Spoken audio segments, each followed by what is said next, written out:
All right, so today we're going to talk about one-step inequalities with multiplication and division. And this is going to be very similar to anything else you've done, every equation you've done. There's just one big rule. And that one rule is the only thing that makes this different than an equation. It's going to be the most important rule in Chapter 5, so this is one that you really need to know. And that rule is when you multiply or divide by a negative, you flip the inequality. This is easily the most important thing we have in Chapter 5. When you multiply or divide by a negative, you flip the inequality. When I say the inequality, I mean the greater than or less than sign, that symbol. There's a reason for it. I'll quickly explain it to you. A lot of you aren't going to care about the reason. Some of you might.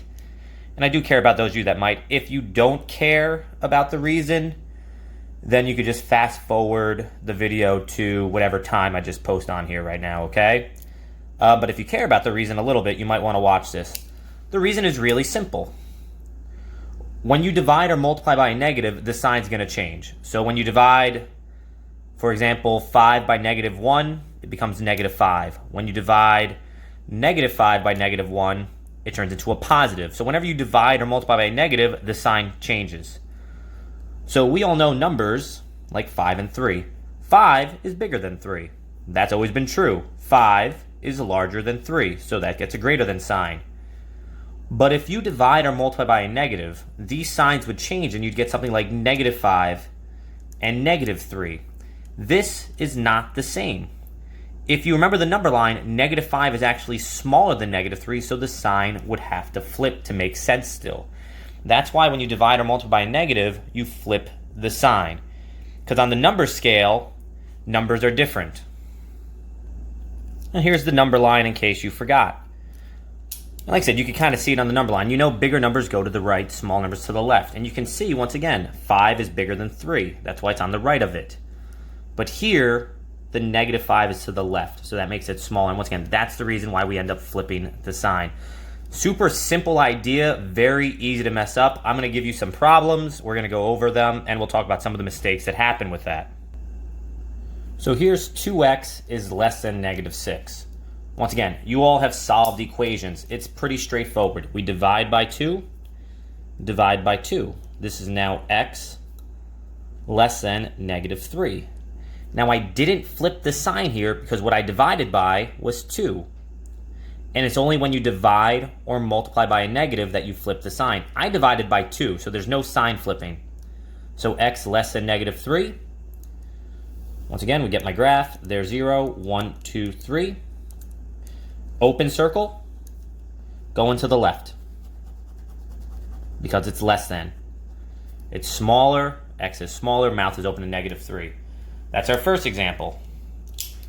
Another example.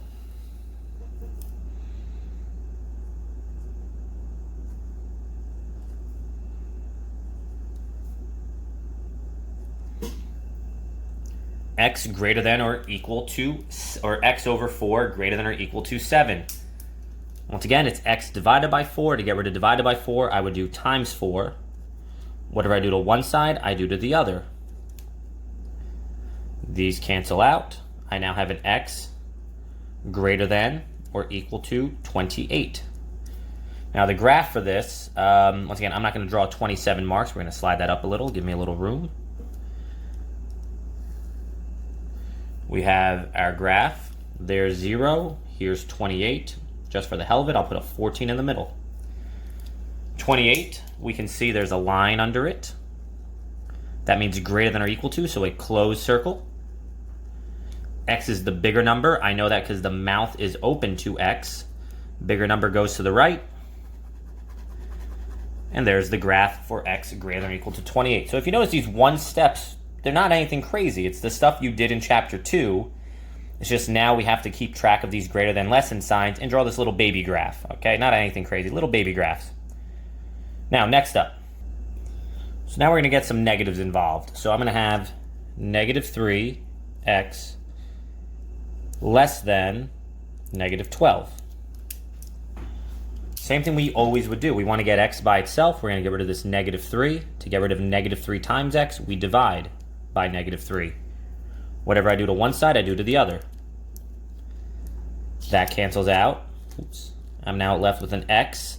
Now this is the big move. This is literally the only thing that makes this different than chapter 2. I divided by -3. -3. This is the reason. Not the -12. That doesn't matter. It's this -3. Because I'm dividing by -3, I flip this sign and it becomes greater than now. And then -12 over -3 is a +4. That is my answer. I graph. Go to 4, 0, 1, 2, 3, 4. It's an open circle. There's no equal sign, so a nice little open circle. X is larger. The mouth is open to it. I go to the right. Larger numbers go to the right. And that's my answer. Let's give you another one. Once again, I'm already telling you negatives are going to be involved here, so just be aware of that.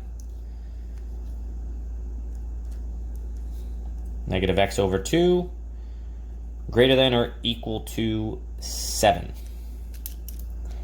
So for this one, there's kind of two ways to do it. This could turn into a two-step, and we're going to do both ways here. This negative sign, it's dead center. Okay, that doesn't mean they're both negative. If you remember from chapter 2, this has to get attached to one of these, either the numerator or denominator. So there's two ways to look at this. You can look at this as a -x/2 greater than or equal to 7. Or you can look at this as a x/-2 greater than or equal to 7. Basically, you can either look at it as bringing the negative to the top or the negative to the bottom. There it is up top, there it is on the bottom. Same problem, just slightly different ways to do it. Let's just split this up a little better. I'm going to slide this up ever so gingerly. All right, so for this one, I would do times 2 times 2. That leaves me with a -x greater than or equal to 14. Now that -x, I don't want -x. I want +x. I'm not solving for -x. I'm solving for x. Divide by -1, divide by -1. I just divided by -1. I divided by -1. This sign flips. This is x. This is now a -14. If I did it over here for this one, it's x divided by -2, so I would do times -2. Whatever I do to one side, I do to the other, times -2. Those cancel out. I just multiplied by -2. I did times -2. And when you multiply or divide by a negative, you flip the sign. So this sign flips. There's an x left over. That becomes -14. And if you look, it's the same answer. Okay, it doesn't really matter. This is technically me doing it as two steps. I multiplied and then I divided. This is one step. In the end, it's whatever you're comfortable with. When I was your age, I just, out of habit, would always bring it to the top. The graph's going to be the same no matter which one you pick. There's 0. Oh, there's -14 all the way over there. There's 14. We're going to have our closed circle because it equals. You see the little equal sign, less than or equal to, so closed circle. Is x bigger or smaller? I look at x. The mouth is open to -14, which means this is the bigger number. X is smaller. Smaller numbers are to the left. We go to the left, with all the things we own in a box to the left. And that would be considered a tricky problem. This would be considered the hard one for this section. I'm going to give you two more, and we're going to see how it goes. So here are two problems. So once again, my recommendation for you is to try this, maybe pause the video, try both of these on your own. This would be the high-end one. This would be the slightly harder one. But try these both, see how you do. Neither of them, I would say, are really, really easy. They're still technically one-step problems. But maybe pause it and try, see how you do. So for this top one, once again, we mentioned last one, there's two ways to do this. I could bring the negative to the top. I could bring it to the bottom. Depending if you're thinking ahead, you might be a little smarter, realize if you bring it to the bottom, it's one step. If you bring it to the top, it's two steps. Adds a couple of seconds if you bring it to the top. So I'm just going to bring it to the bottom. And I'm going to write this as x/-5 less than 9. So now it's x divided by -5. How do I get rid of divide by -5? I'm going to do times -5. Whatever we do to one side, we do to the other, times -5. Those cancel out, and you're left with x greater than -45. Once again, I just did times -5. When you multiply or divide by a negative, we flip the sign. That sign flip is, once again, the most important thing in this chapter. The graph for this, there's 0, there's -45. Open or closed circle, I don't see an equal sign, so it's a nice open circle. X is the bigger number. I see the mouth is open to X. Bigger number goes to the right. Bigger numbers are to the right. So we go to the right forever and ever and ever. Okay, really, this should kind of extend to infinity. Down here, I want to get X alone. X is on the right side on this one. We did some of these in the last section. Same game. To get X by itself, I'm going to divide by -9. Whatever we do to one side, we do to the other. I just divided by -9. I divided by -9. This sign flips. There's now an X on this side. 12 over -9. Good old fraction. Remember, fractions are your friend. You can reduce 12 over 9. 3 goes into both of them. So this reduces to a -4 over 3. Greater than or equal to X. That's my answer. And once again, if this isn't multiple choice, you can leave your answer like this. This is 100% allowed.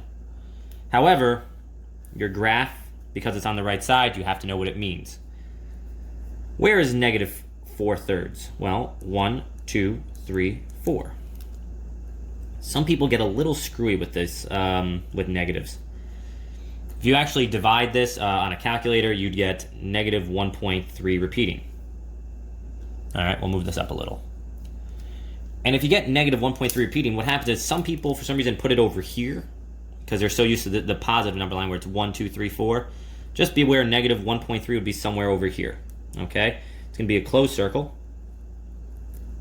because it equals it. Is X bigger or is X smaller? The mouth is open to 4/3, which means this is bigger, this is smaller. Small numbers go to the left. So this goes to the left. And there's my answer. And I've mentioned it on the last video. Be aware, if this were multiple choice on a standardized test, any sort of multiple choice problem, you would not see this. X would not be on the right side. X would be on the left side. -4/3 would be on the right. And just make sure everything matches. Mouth is open to -4/3. Mouth is open to -4/3. Throw that equal sign under there. And that's our problems, okay? This is easily the most important thing we do in this chapter, is that sign flip. It's literally the only thing that can really screw someone up, is forgetting that rule. If you remember that rule, this chapter will be very familiar, because everything we do is kind of like solving an equation, except with a sign flip. All right? Hope that helps. Here's a happy face.